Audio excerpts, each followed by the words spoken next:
صدر آصف علی زرداری کی چین کے وزیر اعظم لی چیانگ سے ملاقات، دو طرفہ تعلقات اور مختلف شعبوں میں تعاون بڑھانے پر گفتگو، اقتصادی راہداری کے دوسرے مرحلے پر تبادلہ خیال، پاکستان چین دوستی مزید مستحکم کرنے کے عزم کا اظہار۔ صدر مملکت نے کہا اقتصادی ترقی کے لیے راہداری منصوبہ انتہائی اہم ہے، دونوں ممالک میں مختلف شعبوں میں تعاون کی مفاہمتی یادداشتوں پر دستخط۔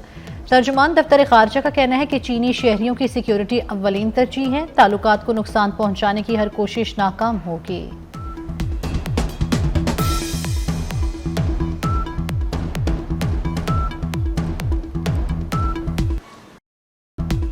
امریکی صدر ٹرمپ کے غزہ پر قبضے کے بیان نے تہلکہ مچا دیا، ٹرمپ انتظامیہ کو وضاحتیں دینا پڑ گئیں۔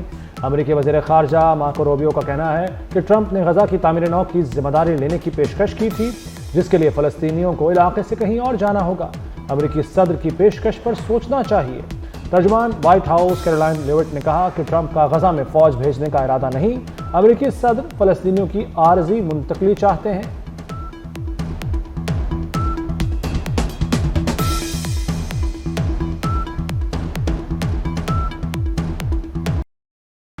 غزہ فلسطینیوں کا ہے، سیاسی سودے بازی کی جگہ نہیں، ٹرمپ کے بیان پر چین کا سخت رد عمل۔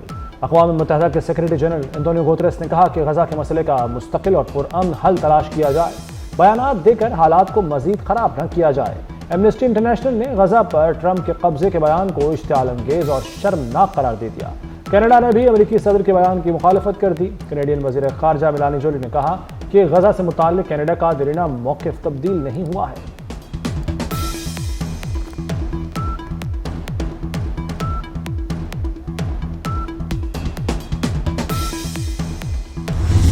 ڈونلڈ ٹرمپ کا امریکہ کو مزید طاقتور بنانے کا عزم، سالانہ ناشتے کی تقریب سے خطاب میں کہا ہم کبھی ہار نہیں مانیں گے، دنیا کے سامنے مزید مضبوطی سے کھڑے رہنا ہوگا۔ چیئرمین پیپلز پارٹی کی بھی امریکی صدر کے سالانہ ناشتہ تقریب میں شرکت، بلاول بھٹو صدر ٹرمپ کی دعوت پر تقریب میں شریک ہوئے، امریکی حکام سے ملاقاتیں بھی متوقع۔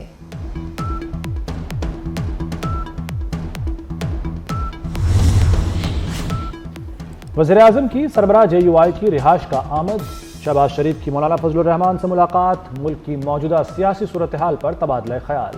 وزیر اعظم نے مولانا کی خیریت دریافت کی، صحت یابی کی دعا کی۔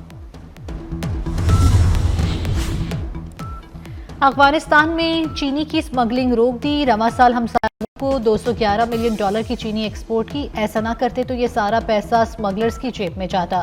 وزیر اعظم شہباز شریف کا یوم تعمیر و ترقی پروگرام سے خطاب، کہا جب IMF نے $4 ارب کا کہا تو army chief general Syed Asim Munir Abu Dhabi گئے، میں نے سعودی عرب اور چین کا دورہ کیا، ملک کو مل کر مسائل سے نکالا، آرمی چیف نے کبھی بھی کریڈٹ نہیں لیا اور نہ ہی میں نے کبھی ایسی کوئی کوشش کی۔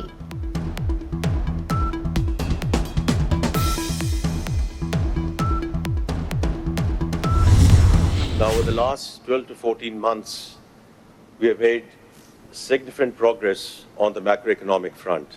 We are executing structural reforms, starting with taxation, key step towards expanding the tax net in the country. Equally, all the efforts that we are making in terms of right sizing of the federal government, in terms of the ministries being merged.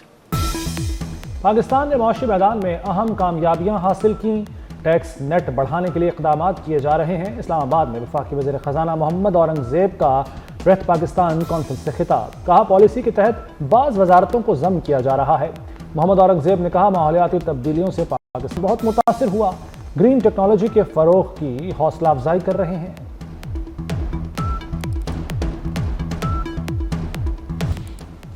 Mohsin speed نے ناممکن کو ممکن بنا دیا، Gaddafi stadium کا نقشہ ہی بدل ڈالا۔ محسن سپیڈ سے صرف 117 روز میں اپ گریڈ ہونے والے اسٹیڈیم نے دنیا کے کئی اسٹیڈیم کو پیچھے چھوڑ دیا۔ اسٹیڈیم میں پہلی بار ہاسپٹیلٹی انکلیئر تیار کیا گیا، ہر انکلیئر میں نئی سبز اور سفید کرسیاں نصب۔ Chairman PCB Mohsin Naqvi stadium کی تعمیر میں شامل 1000 ورکرز کو زہرانہ دیں گے۔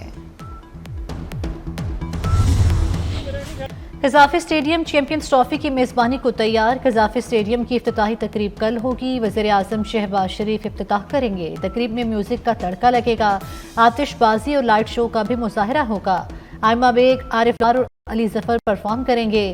قذافی اسٹیڈیم کے افتتاح پر شائقین کے لیے انٹری مفت ہوگی۔